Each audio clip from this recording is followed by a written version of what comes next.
Hi, hello everyone. My name is Temiskan. I am a PhD student at the Waliak University, Thailand. Today, I will share you the most uh, 8 questions that can appear your interview, especially for master and PhD scholarship when you apply. በዚህ ቪዲዮ ላይ ዛሬ የማሳያችሁ የስኮላርሽፕ ማስተርስ ሆነ ፒኤችዲ አፕላይ በሚታደርጉበት ጊዜ የሚገጥሟቸው 8 ጥያቄዎች ከኔ ኤክስፒሪየንስ ጀምሮ ሽራ አደርጋለሁ ማለት ነው። ስለዚህ እስከ መጨረሻው አብራችሁ ከኔ ጋር ቆዩ። ለመጀመሪያ ጊዜ እኔ ቪዲዮ ለምትከፍቱ ሰዎች ስሜ ተመስገን ይባላለሁ። በታይላንድ ሀገር በዋሌላክ ዩኒቨርሲቲ የሁለተኛ ዓመት የፒኤችዲ ተማሪ ነኝ። ስለዚህ ፒኤችዲ አፕላይ በምናደርግበት ጊዜ ስኮላርሽፕ ማለፍ ያለባቸው ስቴፖች አንዱ ስኮላርሽፕ ኢንተርቪው አለ። ያን ኢንተርቪው እንዴት ማለፍ ይቻላል የሚለውን 2 ነገሮችን አካፍላችኋለሁ። መጀመሪያ 8 ጥያቄዎችንና እንዴት እነሱን በምን መንገድ መመለስ ይቻላል የሚለውን አወራለሁ። ሁለተኛ ደግሞ ሰክሰስ ወይም እነዛን ሰክሰስ እኔ ያደረግኩባቸው ወይም እንዴት ብታደርገው የሚለውን መጨረሻ ላይ አወራለሁ ማለት ነው። So that today in this video I will tell you 2 things. The first is 8 questions and how to answer. The second, I will tell you how to succeed in overall when you apply scholarship. Interview is one step that you can achieve. Interview, if you successfully interviewed, first if you get in short list, then they will appoint the scholarship interview. So that during interview, what are the common repeatedly coming questions? So I will go to one by one. I will share screen to this question. I will speak 2 languages, Amharic and English. So that when I speak Amharic, wait, I will add English too. ስለዚህ የሚመጡ ጥያቄዎች የመጀመሪያ ስለ ራስ ያስተዋውቅ፣ አንተ ማን ነህ የሚሉ ጥያቄዎች ይመጣሉ ማለት። ስለዚህ ፈርስት አይ ኦልሬዲ ፕሪፐር አድርጋለሁ። እነዛን ጥያቄዎችን ሼር ላድርግ ማለት ነው። ሼር አደርጋለሁ። ማይ ኮስችንስ that I appeared, I already wrote questions that appeared in my there are questions that appeared during my interview, so that I will share that question.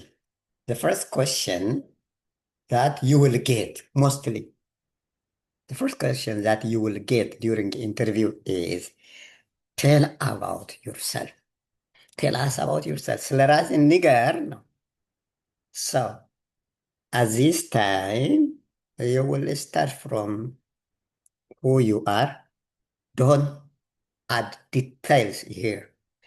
Be focused and make sure start from your academic background.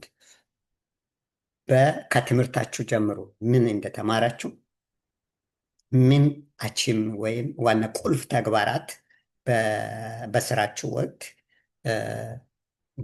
በትምህርታችሁ መስክ የደረሳችሁበትን ያገኛችሁት ሽልማት ካለ እነዚህ ነገሮች ነው በደንብ ማውራት ያለባችሁ ማለት ነው።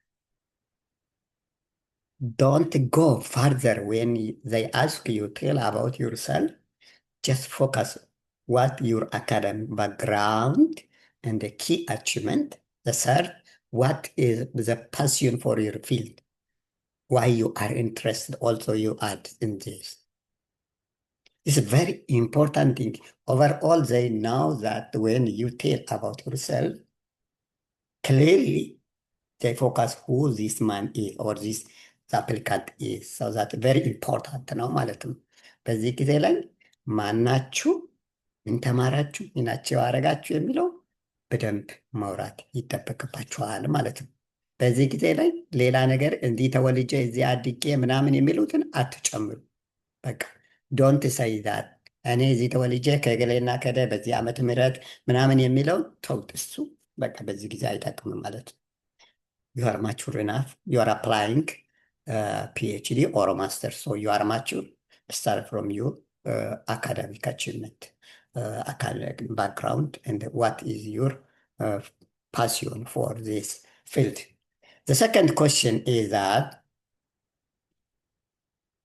why you choose this university, the university you are applying. Uh, in this case, please, this is my question. Why you choose Walinak? Why you choose Thailand? So when you apply, please, before you come to interview, check the university background, the people culture, what is attracted, what is, what made you to apply this university to achieve your goal. So you should clearly know what it is that university, when it established, what was it, the achievement, what it doing, what's the future goal, ምንድን ነው ያ ዩኒቨርሲቲ የሚሰራው? ምንድን ነው የሚያስተምረው? ምን አይነት ዲፓርትመንቶች ናቸው ያሉት? አንተን እዛ ዩኒቨርሲቲ አፕላይ እንድታደርግ ያደረገ የዩኒቨርሲቲው ጥሩ የሚባለው ጎሉ ፓሲዮኔት ያደረገ ምንድን ነው የሚለው በደንብ ማየት አለባቸው። እዛው ጎን ለጎን የዛ አካባቢ ሰዎች ነዋሪነታቸው እንዴት ነው? ምን አይነት ሰዎች ናቸው? ምን ይወዳሉ? ምን አይወዱም? የሚለውን በዚህ ላይ በደንብ ቼክ ማድረግ ሰርች ማድረግ አለባችሁ ማለት ነው። ሰርች ማድረጋችሁ ስለዛ ዩኒቨርሲቲ ኢንፎርሜሽን በቂ ሊኖር ይገባል ማለት ነው። ከእናንተ ጋር ደግሞ ከጎላችሁ ጋር እንደሚሄድም ማስረዳት መቻል አለባችሁ ማለት ነው። when you ask this question, just this question is very important question። በጣም ኢምፖርታንት ኮሽን ነው ማለት ነው። እዚህ ይሄ ኢምፖርታንት ኮሽን ስለሆነ በዚህ ኮሽን ላይ ምንድን ነው ማድረግ ያለባችሁ? you should show who you are, why you apply this, why this is very important department, a very important school, important program. You should show this ይህንን ማሳየት ይጠበቅባቸዋል ማለት ነው። ሶስተኛ ስለ ራሳችሁ ቶፒክ ትጠየቃላችሁ ማለት ነው። እዛን ጊዜ ስትመጡ አንድ ቶፒክ ወይ ዋት ዊ ኮል ኮንሰፕት ኖት በፒኤችዲ ፕሮግራም ከሆነ ፕሬዘንት ታደርጋላችሁ ማለት ነው። ፕሬዘንት ታደርጋላችሁ። ስለዚህ ዩ ሹድ ጀስት ቴል ዘ ኢንትረስት ኦፍ ዛት ቶፒክ ስፔሲፊክ ክሊርሊ and 2 or 3 ስላይድ ሁለት ወር 3 ስላይድ በማዘጋጀት ክሊርሊ የእናንተ አይዲያ መሆኑንና ያ አይዲያ ደግሞ እዛው ዩኒቨርሲቲ ላይ ሰርች ማለት አፕላይ ብታልፉ እንደሚጠቅማችሁ በደንብ ማስረዳት መቻል አለባችሁ ማለት ነው። ይሄ በጣም ወሳኝ ስቴጅ ነው። ዋት ኢዝ ሪሰርች ኢንትረስት ኦር ቶፒክ ዩ ሹድ ክሊርሊ ቴል ዚስ why you are interested to that topic or that concept note ይህንን በደንብ ማስረዳት መቻል አለባቸው። አራተኛ ላይ ለምንድን ነው እኛ ለአንተ ስኮላርሺፕ የምንሰጥ? ለምንድን ነው why we support you, why we give you ስኮላርሺፕ ለአንተ ለምንድን ነው የምንሰጠው የሚለውን በዚህ ጥያቄ ላይ እናንተ ማን እንደሆናችሁ በደንብ ማስረዳት አለባችሁ። እዚህ ላይ ደግሞ ማወቅ አለባችሁ እናንተ በጣም ጎበዝ እንደሆናችሁ እና ትንሽ ሱፐርቫይዘር ትንሽ ኮችንግ ወይም ትንሽ ድጋፍ እንደምትፈልጉ በራሳችሁ ከዚህ በፊት በብዙ መንገድ እንደመጣችሁ ከዚህ በፊት በብዙ መንገድ የራሳችሁን ኢንዲፐንደንትሊ በራሳችሁ አቅም ሪሰርች እንደሰራችሁ በራሳችሁ አቅም ብዙ ነገር ሳክሲድ እንዳደረጋችሁና ያ ደግሞ እነሱ ስኮላርሽፕ ቢሰጡ ለእነሱ ደግሞ እናንተ ጎሉን አቺቭ እንድታደርግ የዩኒቨርሲቲው ጎልን አቺቭ እንድታደርግ እንደምታግዝ እና ያንተ እዛ መሆን ለእነሱ ደግሞ የህብረተሰብ ወይም የኮሚኒቲ ሰርቪስ እንደሆነ ማስረዳት መቻል አለባችሁ ማለት ነው። In this question 4, why should we give you this scholarship? It's a very important question. In this question, you will tell that who you are, that you need a little coaching, that you achieved by independently a lot of research that you conducted, you published, and how if you are former advisor, if you advised so many students, and what made you to be a strong applicant to this university, that make this university to achieve their goals, your application, being applicant or being getting a scholarship that university makes not only you but that university to achieve its goal. So this is a very important question that you clearly answer. You should tell if you need, if your goal, um, how you plan to back, if you have any project in your country, tell them that you have project after accomplishment of this scholarship. If you have anything that you do in your country, tell them this about all. ይህንን በደንብ ክሊርሊ መናገር አለባችሁ። እዛ ሀገር ሄዳችሁ ተመልሳችሁ የሚሰሩት ስራ ካለ ተናገሩ ማለት ነው። ይሄ በጣም ኢምፖርታንት ጥያቄ ነው ማለት ነው። Okay, the next question 5, that mostly appear in interview for PhD or master scholarship application is that what is your career plan after graduation? After graduation, what you planned to do? And what community service, what you are going to do? In this case, please tell them that your plan after that, your career after getting PhD, what you plan to do? ምን እንዳደረጋችሁ፣ ምን እንዳቀዳችሁ፣ ምን መስራት እንደምትፈልጉ if you have under reserved community በጣም የተጎዳ ህብረተሰብ ካለ ያን ህብረተሰብን በመጥቀስ ለዛ ህብረተሰብ የሚሰሩት ፕሮጀክት ወይም የሚሰሩት እቅድ ካላችሁ በዛ እቅድ ተንተርሳችሁ ከተመረቃችሁ በኋላ ያለው ይህን እንሰራለሁ ለዚህ ህዝብ እንደዚህ አደርጋለሁ የሚለው ክሊርሊ መናገር መቻል አለባችሁ ማለት ነው። ሜቢ ሆስፒታል ሊሆን ይችላል፣ ኢንዱስትሪ ሊሆን ይችላል፣ ትምህርት ቤት ሊሆን ይችላል። በየትኛው ቦታ ላይ እዛ አካባቢ በተማሪ ላይ ሊሆን ይችላል፣ በኮሚኒቲ ላይ ምን መስራት እንዳቀዳችሁ በዚህ ጉዳይ ላይ መስራት በግልጽ ለኮሚቴ ማስረዳት መቻል አለብን ማለት ነው። ቀጥሎ ያለው ኮስችን ከዚህ በፊት በሌላ question 6 ላይ ሰዓት have you applied for other scholarship or other program?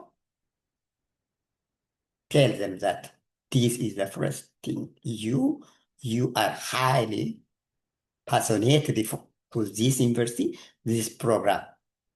Don't say that I applied somewhere, I applied and I rejected or somewhere. Don't tell this to the committee. That your particular program that you applied and that you are going to be selected, or that you are going to be as a PhD student is your passion or your interest, or your you are motivated to this scholarship. Not so. Don't share your any secret to this ስኮላርሽፕ ሴሌክቲንግ ኮሚቴ። በዚህ ኮሚቴ ላይ ከዚህ በፊት የት አፕላይ አድርጋለህ የሚለው ጥያቄ ይመጣላቸዋል ማለት ነው። የት አፕላይ አድርጋለህ የሚለው እዚህ አፕላይ አድርገህ እንደዚህ ሆኛለሁ አትበሉ፣ ምንም አትናገሩ በዚህ ላይ። ይሄ በጣም ምርጥ ዩኒቨርሲቲ ስለሆነ የሞከርኩት የዚህ ዩኒቨርሲቲ ነው፣ እዚህ ዩኒቨርሲቲ ብማር የተሻለ ነው ብዬ ስላሰብ የትም ሌላ ቦታ አልሞከርኩም የሚለውን መናገር መቻል አለባችሁ። የእናንተ ኢንተረስት የእናንተን ጎል አቺቭ ለማድረግ የዩኒቨርሲቲ ዋና ቦታችሁ መሆኑን መናገር መቻል አለባችሁ ማለት ነው። So the other thing that they will ask you is the cultural difference. Question 7, that you will get this. Cultural difference. For example, if you are coming from Africa and you are coming to Asia, or if you are coming from Asia to United States or Western part of world, The culture is very different. Africa people and Asian people, they are very different. Africa people are mostly live together. They want live in group. They want to share everything in group like as flock. They like eating together. They eat using their hands. Most Africa people use their hand to eat. When you come to Asia, the people of Asia want us to eat food using either fork or some spoon, or they even use sticks to eat. That's a very different culture. For example, even when you come to Asia, people of Asia never get with shoes to their home, their floor. They come barefoot to get into house, even though the office. So it's very different. So you should first know what the culture, what these people, particularly you are applying, is what they like or they don't like. You should separate this and tell them that you are interested to this special people or special culture that um, you how you just integrate your life with this. So tell them that is your curiosity, your internationality, collaboration, the cultural exchange. This is very important question. So that knowing before you applying to this scholarship, knowing the people culture is very important to tell you. You can tell this after you study the culture of these people before coming to scholarship committee. You should study about this issue. Okay? በዚህ ጊዜ በደንብ ማወቅ ያለባችሁ ነገር የዛ ሀገር ካልቸርን እንዴት ትለምዳለህ የሚለውን ስለሆነ የዛ አካባቢ እናንተ አፕላይ ያደረጋችሁት ለማስተርስ ወይም ለፒኤችዲ አፕላይ ያደረጋችሁትን የኮሚኒቲ ካልቸርን በደንብ ቀደም ብላችሁ ማወቅን ይጠይቃል። ቀደም ብላችሁ ጉግል ላይ ሰርች አድርጉ። ምንድነው የሚወዱት፣ ምንድነው የማይወዱት የሚለውን ማወቅ ያስፈልጋል ማለት ነው። ስለዚህ የሚወዱት ነገር ይሄ ከሆነ እናንተ ደግሞ ከሚወዱት ነገር ጋር ራሳችሁን ማላመድን እንዴት እንደምትችሉ ተናገር ማለት ነው። ዓለም አቀፋዊ መሆን ፈልጌ ነው።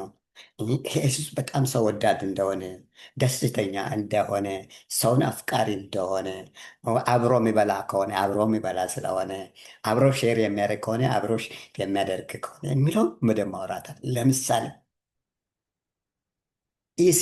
ኤስያ ላይ ወይም ኤዥያ ፒፕል ኤዥያ ሰዎች ምንድነው መሰለ አብሮ መብላትን ብዙ ጊዜ አይወዱት ማለት እነሱ ብቻቸውን መሄድን ብቻቸው መብላትና እብን ወደ ቤታቸው ሲገቡ ወደ መስሪያ ቤታቸው ሲገቡ ጫማ አውልቆ በእግር የሚገቡ በጣም ንጽህና የሚፈልጉ ናቸው። ጭቃ የሚባል የማይወዱ ናቸውና እኛ ጋር ደግሞ ወደ ለምሳሌ ወደ አሁን አማርኛ የምሰሙ ሰዎች አይዘር ፍሮም ኤርትራ ኦር ዩ አር ፍሮም ኢትዮጵያ ከኢትዮጵያ ወይም ከኤርትራ ናችሁ አይደል? ስለዚህ እዛ አካባቢ ደግሞ እንደምታውቁ ጭቃ አለ። ደግሞ አፍሪካ ሙሉ ማለት ይቻላል አፍሪካ ውስጥ ያሉ ሰዎች ጭቃ ምናምን ጋር ያለው እንትኑ በጣም የተያዘ ነው። ምክንያቱም ገበሬዎችም ስለሆኑ ስለሚሰሩ እዚህ ጋር ገጠር ኤዥያ ውስጥ ብትሄዱ እዛ ውስጥ ጫማ አውልቆ ነው ቤታቸው የሚገቡት። ማለት ጭቃ የሚባለው እስከ ቤት እስከ ጥጋቸው ድረስ አስፋልት በትንሹ ተረድቷል። ስለዚህ ንጽህና የሚፈልጉ ናቸውና በእጃቸው ምግብ በልተው የማያውቁ ናቸው። ስለዚህ ይህንን ተናገሩ። ከነዚህ ሰዎች ጋር እንደዚህ ሆኜ ካልቸራቸው ወይም ባህላቸውን ወጋቸውን ለማወቅ ፈልጌ ነው።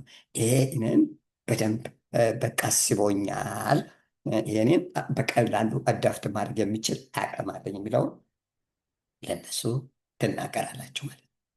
የመጨረሻ ደግሞ ማደርገው የእናንተ ጥንካሬና ድካማችሁ ምንድን ነው የሚል እመጣለሁ እንግሊዝኛ ካወራው በኋላ።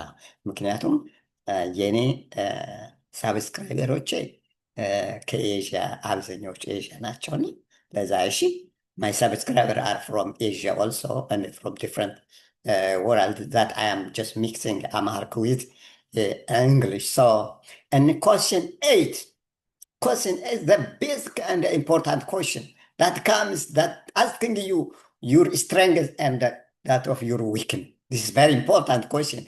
They know that who you are in this question. What's your strength and what is your weakness is.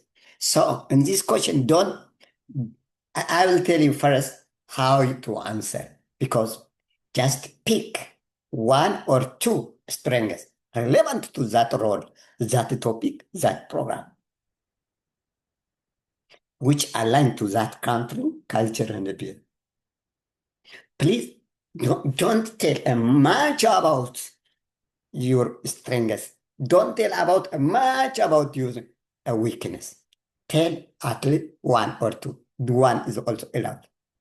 Tell one because they don't have much time to listen your strengths 1, 2, 3, 4. No, they don't have much time to listen your weakness like this is no. Only one or two strengths, only one or two weakness. So, and weakness, for example, you can answer like this. You can answer, my strength is problem solving. And in my previous job, on my previous program, I identified this problem and I solved this problem independently and I achieved this. This is very important. So, በዚህ እናንተ ጥንካሬያችሁና ድካማችሁ ምንድን ነው የሚለው ጥያቄ በሚመጣበት ጊዜ ስለ ድካማችሁ፣ ስለ ጥንካሬያችሁ ብዙ አታውሩ። አንድ ስለ ጥንካሬያችሁ፣ አንድ ስለ ድካማችሁ አውሩ። ምክንያቱም ስኮላርሺፕ ሰሌክት ኮሚቴ ብዙ ጊዜ ስለሌለው አንድ ከሰማ ይበቃል። እንዴት እንደምትመልስ ለማወቅ ነው እና ምን አይነት ሰው እንደሆንክን ለማወቅ ነው በዚህ። ስለዚህ ከፈተና በላይ ነው፣ ከኤቢሲ ፈተና በላይ ስለሆነ በጥንቃቄ ጥያቄ እናንተ ከዚህ በፊት ምን እንዳሳካችሁ ጠንካራ ነኝ ጎበዝ ነኝ ሳይሆን ጉብዝናችሁ በምን እንደተፈተነ አንድ ውሰዱ። ለምሳሌ ባለፈው ከዚህ በፊት በነበረው ስራዬ ትምህርቴ እንደዚህ አይነት ችግር ገጥሞኝ ነበረ። አንዷን አዘጋጁ። እሺ፣ አንድ ሁለት አዘጋጁ፣ ጥንካሬያችሁን አዘጋጁ። እወቁ። በዛ ሰዓት ላይ መጣ ይችላል። ፕሊዝ ኢንተርቪው ስትቀርቡ አንዳንድ ጊዜ ይጠፋባቸዋል። እንዳይጠፋባችሁ ነው የምነግራችሁ። እሺ ተመልካቾቻችን፣ አሁን እስካሁን መሀል ላይ የገባችሁ ሰዎች ካላችሁ እያወራን ያለ ነው ስለ ስኮላርሺፕ ኢንተርቪው ኮስችኖችን፣ በተደጋጋሚ የሚመጡ ኮስችኖችን ነው የምናወራው። በተደጋጋሚ ደግሞ የሚመጡ ኮስችኖች አብዛኛዎቹ የሚያገኙት ምን አይነት መልስ የሚለውን እና ደግሞ ከዛ ውጭ እንዴት አድርገን ውጤታማ በዚህ እንሆናለን የሚለውን የራሴ ተሞክሮ እያካፈልኩ ነው ያለሁት። ስለዚህ በዚህ የመጨረሻው ስምንተኛ ጥያቄ ላይ ጥንካሬያችሁ ላይ አንድ ጥያቄ ከዚህ በፊት የሰራችሁትን ምን አቺቭ እንዳደረጋችሁ ምን እንደገጠማችሁ ነው ምን አቺቭ እንዳደረጋችሁ በቂ ነው ማለት ነው። ዛስ ቨሪ ኢምፖርታንት። ይህንን በዚህ ወይ መልሱ ማለት ነው።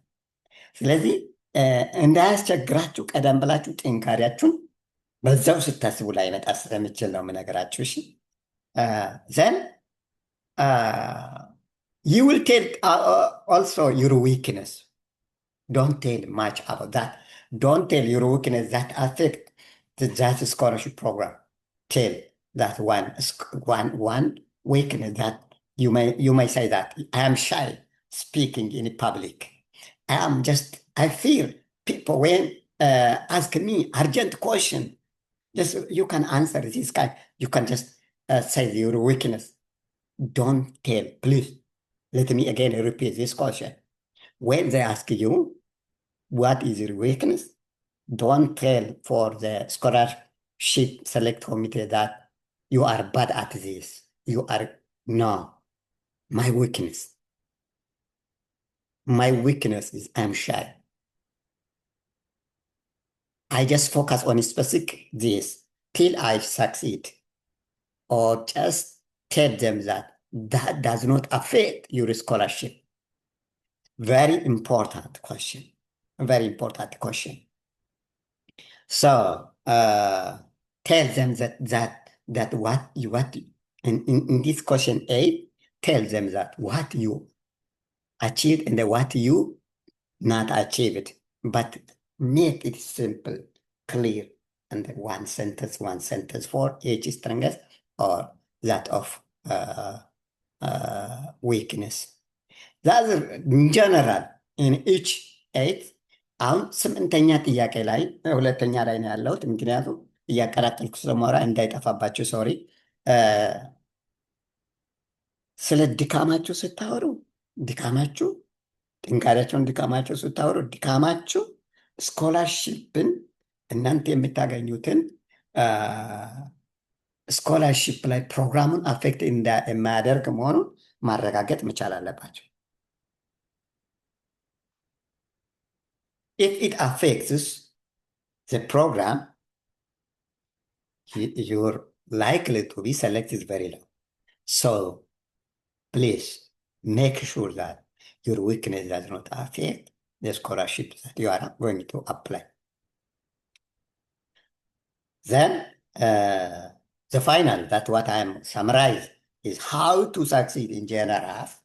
How to succeed in general in scholarship interview is, please, the first thing that I am saying, and what I am saying, first, please, throughout your program, be polite. Be polite. Even if it's a Zoom meeting, please dress very well. Make tie, or if you are dress well, look your hair, beard, or if you are male, please, if you are female, don't make you as very unnatural. Make you as natural. Be calm. Speak clearly. Understand the question, what the committee asks you before you answer. I repeat you again. To be successful in a scholarship, especially during the interview, be first, wear appropriately, even though it is Zoom. Second, be polite. Third, understand the question that the committee asks before you answer. And then respond clearly without jumping the main idea.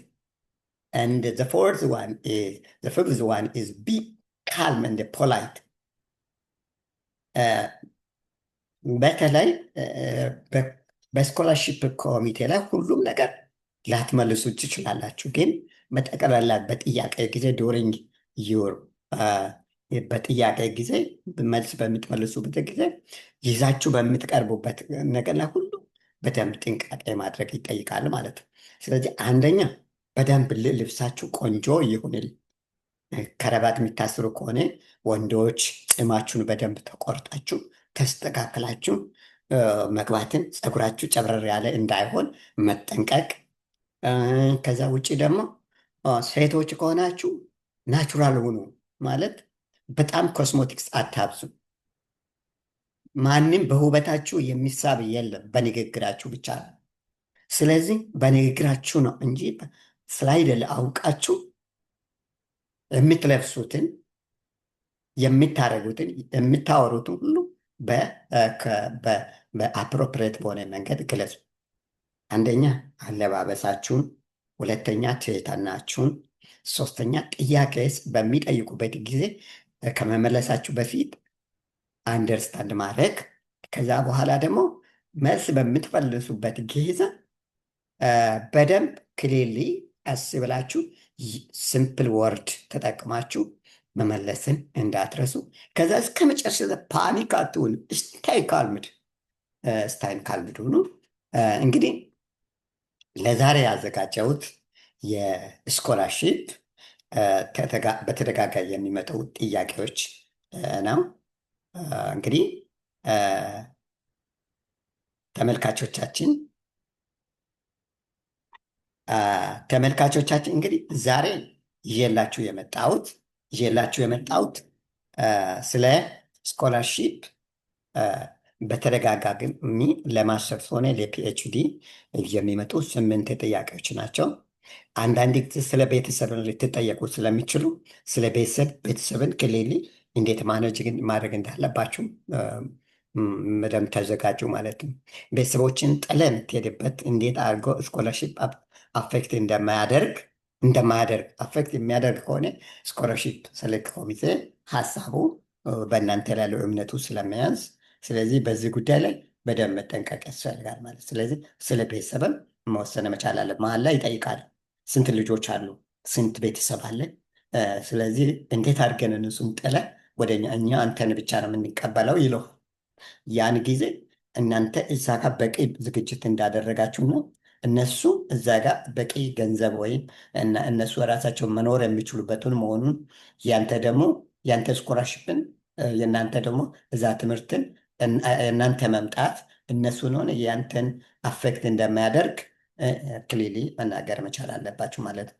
ስለዚህ ተመልካቾቻችን እስካሁን ስትከታተሉ የቆዩት ይህንን ስኮላርሺፕን በማግኘት በምትፈልጉበት ጊዜ ማለፍ ካለባችሁ ከዶክመንት ፕሪፓሬሽን ዶክመንትን ከዛ አፕሊኬሽንን ከጨረሳችሁ በኋላ ደግሞ ሾርት ሊስቱ ስትገቡ የመጀመሪያ ደግሞ ፕሮባቢሊቲው ከፍ ያለ ነው። ያን ጊዜ ደግሞ እንዴት አድርጋችሁ የጥያቄዎችን መመለስ ትችላላችሁ ነው። ጥያቄዎች መመለስ ከ50% በላይ ይይዛል ማለት ነው። ስለዚህ እናንተ ፈተና ስለማትፈተኑ እንደ ፈተና ስለሚቆጠር በዚህ ላይ በደንብ መጠንቀቅንና ለእናንተ በቂ ዝግጅትን ማድረግን ይጠይቃል ማለት ነው። ከዚህ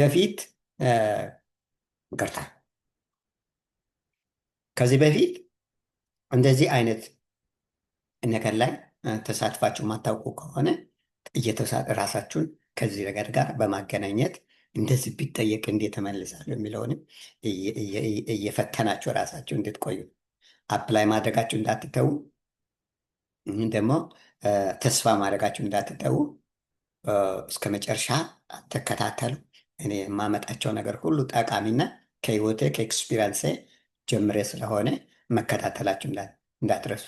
ሰብስክራይብ ያላደረጋችሁ ሰዎች ደግሞ ብታደርጉ ይጠቅምኛል፣ ለብዙዎች ደግሞ እንዲደርስ ስለሚያደርግ ሰብስክራይብ በማድረግ ኮሜንትን፣ ላይክ፣ ሼር በማድረግ እንድታግዙኝ አደራ እላለሁ። እኔን ጥያቄዎች አድሬስ ያልሆኑ ጥያቄዎች ካሉ ጥያቄዎችን መጠየቅ ትችላላችሁ። እስካሁን ከኔ ጋር ስለነበራችሁ አመሰግናለሁ። Thank you for your watching till the end. Now I am finalizing. When you apply scholarship, you will have steps to pass. The first one is document preparation. Then you have to apply getting advisor. Then if you are successfully getting shortlist, you will have also interview. During interview, also you have questions. So, and how to answer this question is very important and crucial to get your scholarship. So, till the end that I mentioned, you are 8 questions. These are very important, repeatedly asked in scholarship committee. Thank you very much. If you have any question that not addressed by me, and if you wanted to any continue video or continue adding, please let me know. Put under the comment box. Thank you very much. Bye bye.